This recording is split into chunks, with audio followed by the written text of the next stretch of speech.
అందరికీ praise the lord. ఈరోజు మనము లేవియా కాండము 24వ అధ్యాయాన్ని ధ్యానం చేసుకుందామండి. మరియు యెహోవా మోషేకు ఇలాగు సెలవిచ్చెను, దీపము నిత్యము వెలిగించున్నట్లు ప్రదీపము కొరకు దంచి తీసిన అచ్చమైన ఒలీవ నూనెను తేవలెను. ఇశ్రాయేలీలకు ఆజ్ఞాపించుము. ప్రత్యక్షపు గుడారములో శాసనముల అడ్డతెరకు వెలుపల అహరోను సాయంకాలం మొదలుకొని ఉదయం వరకు అది వెలుగునట్లుగా యెహోవా సన్నిధిని దాన్ని చక్కపరచవలెను.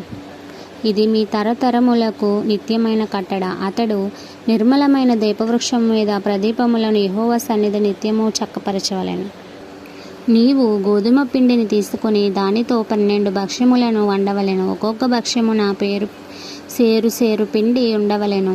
యెహోవా సన్నిధిని నిర్మలమైన బల్ల మీద ఆరేసి భక్ష్యములు గల 2 దొంతులుగా వాటిని ఉంచవలెను. ఒక్కొక్క దొంతు మీద స్వచ్ఛమైన సాంబ్రాణి ఉంచవలెను. అది యెహోవా ఎదుట మీ ఆహారమునకు జ్ఞాపకార్థమైన హోమముగా ఉండును. యాజకుడు ప్రతి విశ్రాంతి దినమున నిత్య నిబంధనను బట్టి ఇశ్రాయేలీయుల యొద్ద దాన్ని తీసుకొని నిత్యము యెహోవా సన్నిధిని చక్కపరచవలెను. అది అహరోనుకును అతని సంతతి వారికి ఉండవలెను. వారు పరిశుద్ధ స్థలములో దాన్ని తినవలెను. నిత్యమైన కట్టడ చొప్పున యెహోవాకు చేయు హోమములలో అది అతి పరిశుద్ధము.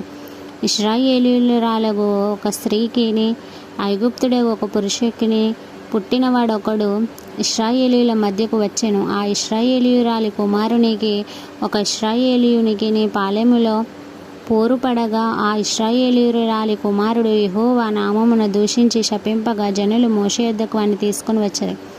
వాని తల్లి పేరు షెలోమీతు. ఆమె దాను గోత్రికులైన దిబ్రి కుమార్తె. యెహోవా ఏమి సెలవిచ్చునో తెలుసుకుని వరకు వానిని కావలిలో ఉంచిరి. అప్పుడు యెహోవా మోషేకి ఇలా సెలవిచ్చెను, శపించిన వానిని పాలెము వెలుపలికి తీసుకుని రమ్ము. వాని శాపవచనమును వినిన వారందరూ వాని తల మీద తమ చేతులుంచిన తరువాత సర్వ సమాజము రాళ్లతో వాణ్ణి చావగొట్టవలెను. మరియు నీవు ఇశ్రాయేలీయులతో ఇట్లనము, తన దేవుణ్ణి శపించువాడు తన పాపశిక్షను భరింపవలెను. యెహోవా నామమును దూషించువాడు మరణశిక్ష నొందవలెను.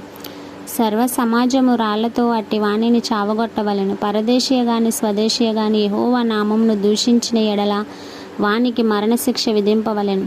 ఎవడైనను ఒకని ప్రాణహత్య చేసిన ఎడల వానికి మరణశిక్ష విధింపవలెను. జంతు ప్రాణహత్య చేసిన వాడు ప్రాణమునకు ప్రాణమిచ్చి దాని నష్టము పెట్టుకొనవలెను. ఒకడు తన పొరుగు వానికి కలంకము కలుగచేసిన ఎడల వాడు చేసినట్లు వానికి చేయవలెను. విరుగగొట్టబడిన దాని విషయములో విరుగగొట్టబడుటయే శిక్ష. కంటికి కన్ను పంటికి పళ్ళు చెల్లవలెను. వాడు ఒకనికి కలంకము కలిగచేసినందున వానికి కలంకము చేయవలెను. జంతువును చావగొట్టిన వాడు దాని నష్టం నిచ్చుకొనవలెను. నరహత్య చేసిన వానికి మరణశిక్ష విధింపవలెను.